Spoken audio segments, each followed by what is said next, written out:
Спорт денсаулық кепілі. Бұл қағиданы ұстанған университет басшылығы әрдайым түрлі спорттық шараларды ұйымдастырып келеді. Бірі университет ректорының футбол командасы мен бірінші курс білімгерлері арасында дәстүрлі түрде өткізілетін футболдан жолдастық кездесу.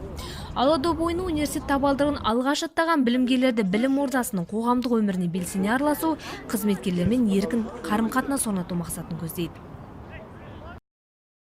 Биылғы ойын әрине жастар жылына орай, сонымен қатар профессор оқытушылар құрамы мен білімгерлер арасында бұқаралық спортты дамытуға бағытталған.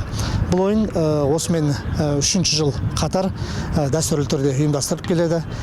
Негізгі ректорның командасында проректорлар, декан, кафедра меңгерушілер және оқытушылардан құралған жаңағы команда.